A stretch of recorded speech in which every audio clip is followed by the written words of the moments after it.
நான் எந்த உள்ளத்தின் அடிப்படையில் நான் இந்த முடிவு எடுக்க போறேன், அல்லாஹ் இடத்துல 2 ரக்காத் தொழுது நான் இஸ்திகாரா. எப்பயுமே நான் இதை அடிக்கடி சொல்ல காரணம் என்னண்டா, எல்லா விடயங்களையும் இஸ்திகாரா செய்யணும். இஸ்திகாரா என்ன தெரியுமா?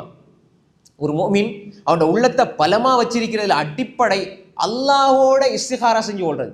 2 ரக்காத் இஸ்திகாரா தொழுதுட்டு அல்லாஹும்ம இன்னி அஸ்தகிருக பிஇல்மிக அந்த துஆ இருக்குது, அதை ஓதிட்டு நான் இதை செய்ய போறேன் யா அல்லாஹ், இதுல நான் இந்த விஷயத்தை நான் செய்ய போறேன், அல்லாஹ்விடத்துல ஒரு தீர்மானத்தை பொறுப்பை சாட்டிட்டு நீங்க முடிவெடுங்க. முடிவெடுத்துட்டீங்க, இப்ப நீங்க செய்றீங்க, செஞ்சு அதுல உங்களுக்கு தோல்வி மாதிரி தெரியுது அல்லது உங்களுக்கு இதுல எதிரா ஒன்று தெரியுதுன்றாலும் நீங்க யோசிக்கவே தேவையில்லை. உங்களுடைய பார்வையில் தான் அது உங்களுக்கு விருப்பம் இல்லாம இருக்கிறதே தவிர அல்லாஹ் உங்களுக்கு நல்லது தான் தருவான். அல்லாஹ் உங்களுக்கு நல்லது தான் தருவான்.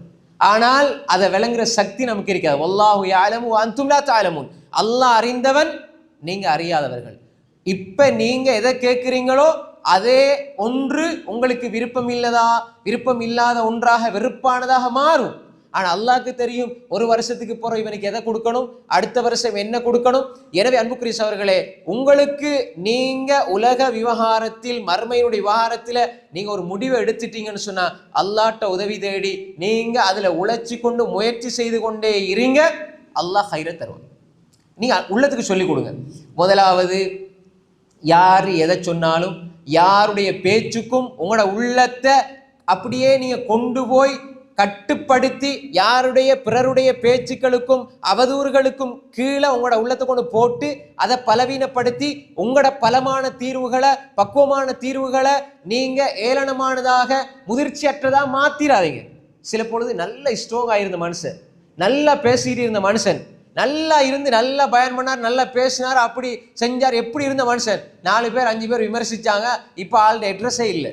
இது பக்குவம் இல்லை, முதிர்ச்சி இல்லை. பாருங்க, அந்த சார் எப்படி படிச்சு கொடுத்தாரு, எப்படி டியூஷன்ஸ் வச்சாரு, எப்படி பிள்ளைகளை உருவாக்குனாரு. 4-5 பேர் அவதூற பரப்புனாங்க, அவர் மேல கட்டுனாங்க, கட்டுனாங்க, அந்தந்த கதைகளை சொன்னாங்க, இப்ப ஆளுடைய அட்ரஸே இல்லை. கேள்விப்படுறோமா இல்லையா? தொழில எப்படி கொடி கட்டி பறந்தாரு, ஹராத்துக்குள்ள போய் அடிபட்டு போறது வேற விஷயம்.